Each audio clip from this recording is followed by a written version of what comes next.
Mustafa Kemal Atatürk. Il est né en 1881 à Thessalonique. C'est une ville grecque, à l'époque était dans la gestion de l'Empire ottoman. Il est décédé 10 novembre 1938 à Istanbul dans le palais Dolmabahçe. Aujourd'hui, ça fait 81 ans qu'il n'est plus là. Mais ce qu'il a fait pendant toute sa vie pour la Turquie, alors là, il est devenu immortel pour la République de la Turquie.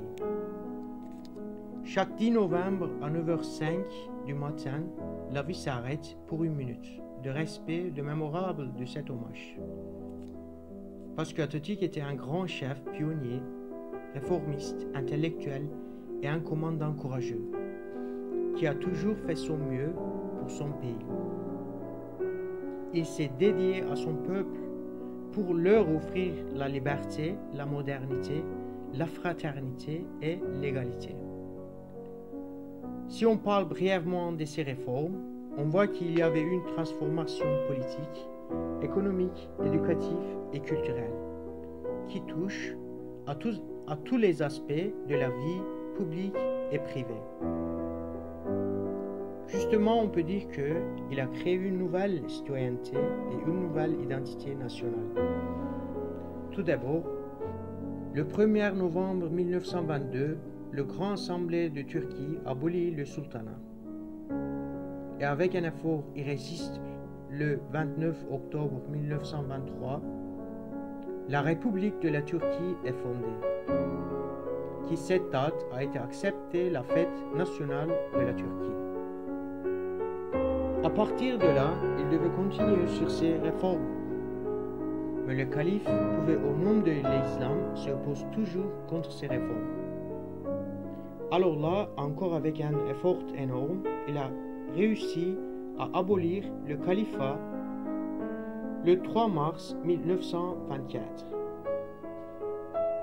Donc ainsi, la Turquie a été devenue la premier pays laïque dans le monde musulman. Ensuite, une abolition des écoles religieuses et à la place imposer les programmes et les méthodes pédagogiques qui s'inspirent des systèmes occidentaux et un passage à l'éducation mixte.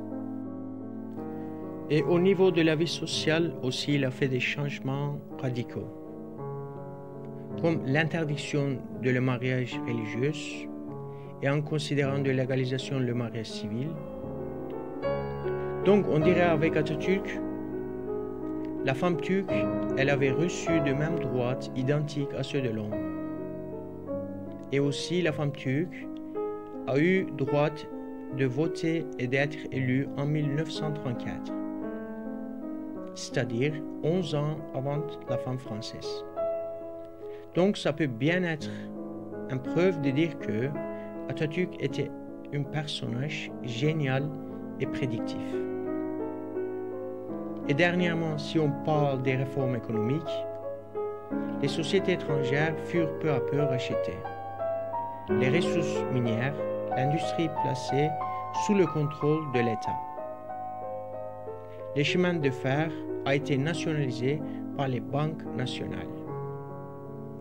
L'agriculture a été encouragée et supportée, avec des réformes et création d'une banque agricole qui favorise la modernisation de l'agriculture.